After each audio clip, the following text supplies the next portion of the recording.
नमस्कार दोस्तों।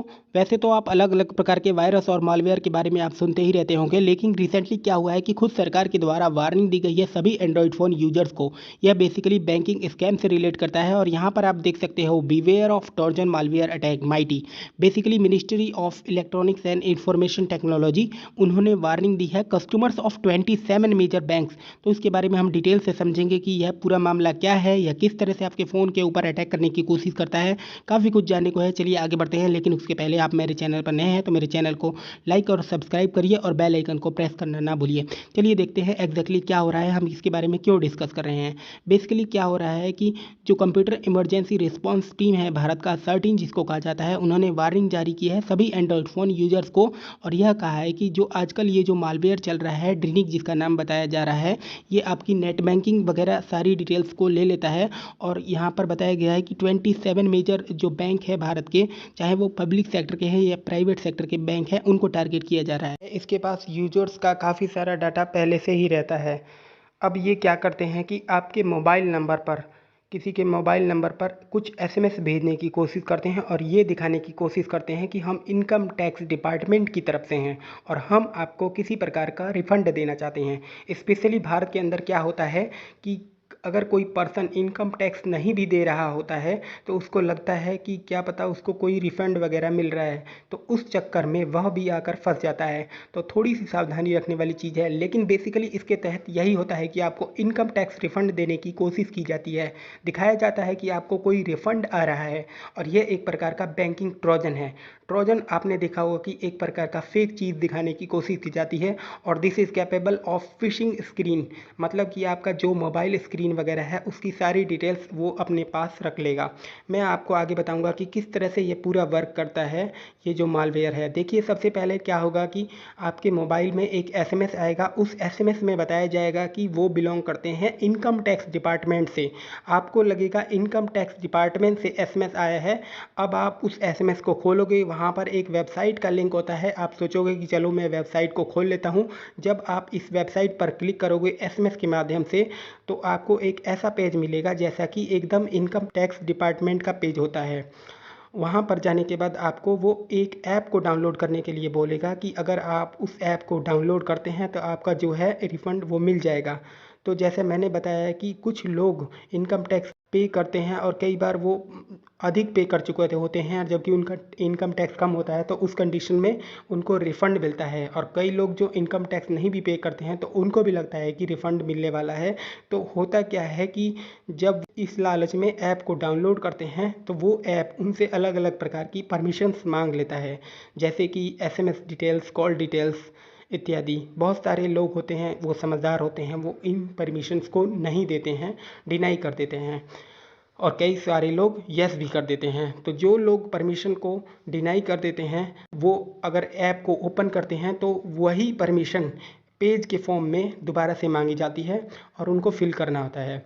वो सोचते हैं कि इनकम टैक्स डिपार्टमेंट का पेज है तो वो अपनी सारी डिटेल्स वहाँ पर भर देते हैं, जैसे कि नाम हो गया, आधार हो गया, एड्रेस हो गया, मोबाइल नंबर, बैंक की details, account number, IFSC code इत्यादि। ये सारी पर्सनल डिटेल्स वहाँ पर फिल करा ली जाती हैं। मतलब ये लोग किस प्रकार से आपका सारा पैसा निकाल लेते हैं उसको समझते हैं। जब आप पर्सनल डिटेल ऐप के अंदर डाल दोगे तो ये ऐप है आपसे कहेगा कि आपको इनकम टैक्स रिफंड मिलेगा, आपको फर्दर प्रोसेस करना है। मतलब इसके लिए आपको ट्रांसफ़र पर क्लिक करना पड़ेगा। वो बैंक हो सकता है बोल दे कि आपको 15,000 रुपये का रिफंड मिलेगा या 25,000 रुपये का रिफंड मिलेगा। जैसे ही आप ट्रांसफ़र पर क्लिक करोगे एक फेक अपडेट जैसा स्क्रीन आ जाएगा, मतलब कुछ एरर जैसा स्क्रीन दिखाई देगा। आपका जो ऐप है वो ओल्ड हो गया है, उसको अपडेट करने की ज़रूरत है, ऐसा कुछ आपको मैसेज डिस्प्ले होगा। उस समय बैकग्राउंड में जितना भी डाटा होता है, एसएमएस वगैरह, कॉल डिटेल्स, सारा डाटा अटैकर के मशीन में चला जाता है और वहाँ से यह जो डिटेल्स हैं अटैकर के पास चला जाता है।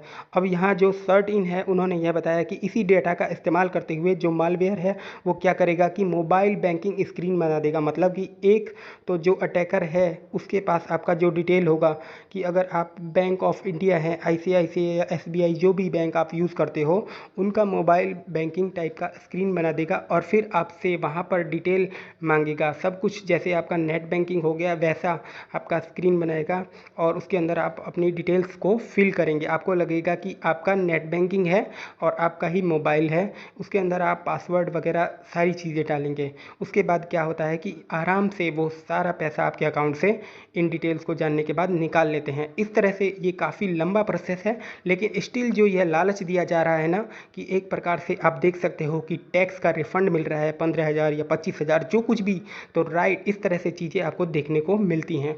और मैं आपको बता दूं कि यह जो मालवेयर है ड्रीनिक जिसकी हम बात कर रहे हैं, ये पहले 2016 में आया था। उस समय ये ड्रीनिक केवल एक एसएमएस स्टीलर था। मोबाइल वगैरह से जो एसएमएस होता था उसको चुरा लेता था, लेकिन रिसेंटली इवॉल्व हो गया है बैंकिंग ट्रोजन में। यह एक प्रकार के बैंकिंग स्कैम जैसा बनता जा रहा है और बहुत सारे लोग इसका शिकार बनते जा रहे हैं। तो फाइनली सरकार को आना पड़ा सामने और उनको वार्निंग देनी पड़ी है। स्पेशली जो एंड्रॉयड फ़ोन यूज़र हैं उनके लिए ये ज़्यादा हानिकारक बताया जा रहा है। इसके अलावा हम बात करें कि किस तरह से सेफ़ रहा जा सकता है, तो यहाँ पर जो कंप्यूटर इमरजेंसी रिस्पांस टीम है उन्होंने कहा है कि जो भी आप डाउनलोड वगैरह करते हो एसएमएस वगैरह के माध्यम से मत करिए, यह खतरनाक हो सकता है। सिंपली जब भी कोई आपको ऐप डाउनलोड करना हो तो आप गूगल प्ले स्टोर में जाइए, वहाँ से उस ऐप को डाउनलोड कीजिए और थर्ड पार्टी या सोर्स से आप ऐप को डाउनलोड मत करिए। और कभी भी आप ऐप को डाउनलोड करते हैं तो उसको रिव्यू कीजिए, ऐप के नंबर ऑफ़ डाउनलोड्स देखिए। और आपको यहाँ पर ध्यान देना है कि जो एसएमएस आ रहा है उसके अंदर आपको देखना चाहिए कि एसएमएस के माध्यम से अनट्रस्टेड वेबसाइट पर नहीं जाना चाहिए। इन सब बातों पर आपको ध्यान देना है। इसके अलावा कई सारे लोग मोबाइल फ़ोन इत्यादि दिए रहते हैं तो वो नंबर फेक होते हैं। इन सब पर आपको ध्यान नहीं देना है। इसके अलावा आपको एसएमएस में जब भी कोई यूआरएल आता है तो यूआरएल जैसे कि कोई वेबसाइट का छोटा यूआरएल होता है बिटली करके, इस प्रकार से इस यूआरएल पर आपको ध्यान नहीं देना है, क्योंकि पता नहीं होता कि आपको वो किस तरफ से ले जाएगा। नॉर्मली आपको कोई भी वेबसाइट होती है तो www करके दिखाई जाती है, उसके अंदर उस वेबसाइट की सारी इन्फॉर्मेशन होती है। अगर कोई गवर्नमेंट वेबसाइट है तो उसमें .gov.in करके होता है। लगभग सारे सरकार की सारी वेबसाइट इसी प्रकार की होती है।